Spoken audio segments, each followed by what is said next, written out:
Social capital is about the capacity of people within a society to collaborate with each other and to help each other.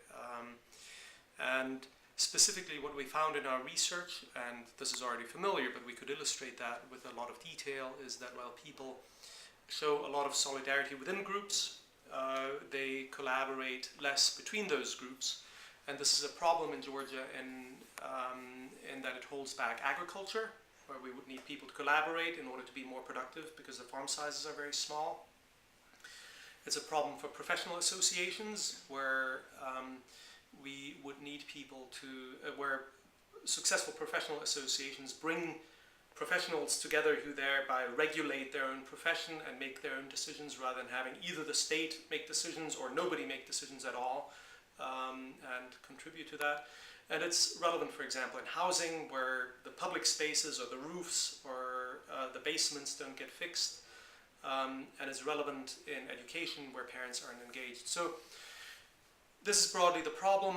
We think that that we already are beginning to see people that make a difference, and a number of people have found very good ways of overcoming apathy, distrust, reluctance to institutionalize, and free riding, so that people take advantage of others doing that. And our research is trying to highlight what are the ways that people have found of overcoming these obstacles and of bringing people together and making collaboration possible. It's a big topic, it's a complex topic, and answering the question in terms of how journalists should ideally cover that, I think it's important that journalists are aware of these phenomena and understand a little bit of the background of those discussions. So, and that's one of the things we're trying to contribute to, that journalists have a broader understanding of that allows them to cover that with sufficient nuance. So that's one thing. Nuance is very important, and a little bit of an understanding that this is a problem that is not just specific to Georgia. It's faced in many other countries as well, and is, for example, faced right in the middle of the European Union. Big differences there between southern Italy and northern Italy, and big contrasts there. A second component of what's important in that, I think, is to try and learn from people that do it well.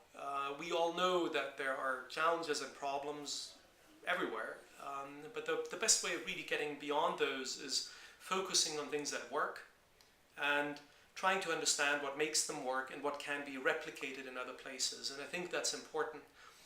And what goes along with that, and what's important, I think, is that journalists shouldn't just look when they talk to people that made a difference, that they focus on the particular obstacles that people faced, that successful people faced, and what made them succeed and overcome those obstacles, rather than just saying, isn't it great that this person has succeeded and has done this and has done that. Because that I think will lead to will help other people to understand how to do that themselves. And perhaps the last thing that immediately comes to mind is that journalists should really keep the big picture there in mind as well, trying to understand, while there are very particular small-scale stories, to try and understand what's the larger story within which that takes place, and connect that to the larger story. The role of the online media in bringing people together is a question that a lot of people in many countries are asking themselves about. In many Western countries, which have traditionally high levels of social capital and high levels of associationalism and people engaging, many people are skeptical about this. And famously, for example, Robert Putnam wrote the book about bowling alone, that it ends to people both becoming more individualistic and potentially even not going bowling at all, because they more or less bowl on their own computer at home. So there are mixed views about the general impact of social media. I think in Georgia, I would see this much more positively, and the opportunities much more positively, because people, it's not that the internet takes away from people that previously were coming together, but rather the internet seems to be bringing people together in the first place. And we see or anyone who's online sees a lot of indications how people find each other on the internet and start interacting with that, and then turn that into other activities.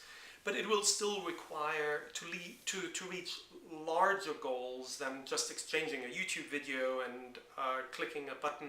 To reach larger goals, that will still be a challenge of trying to translate from one thing to the other, and with that also the degree of modesty that's required, that you understand that some things that may go viral, so to speak, on the web and that many people find exciting, that doing similar things offline often will take more persistence. But we certainly, with the internet, we have many more opportunities for people to find each other and to exchange information, and therefore to take the first step. The other steps they will then need to take themselves. But one of the exciting things for us here is that we'll be part of that process, and we'll be able to see how that develops.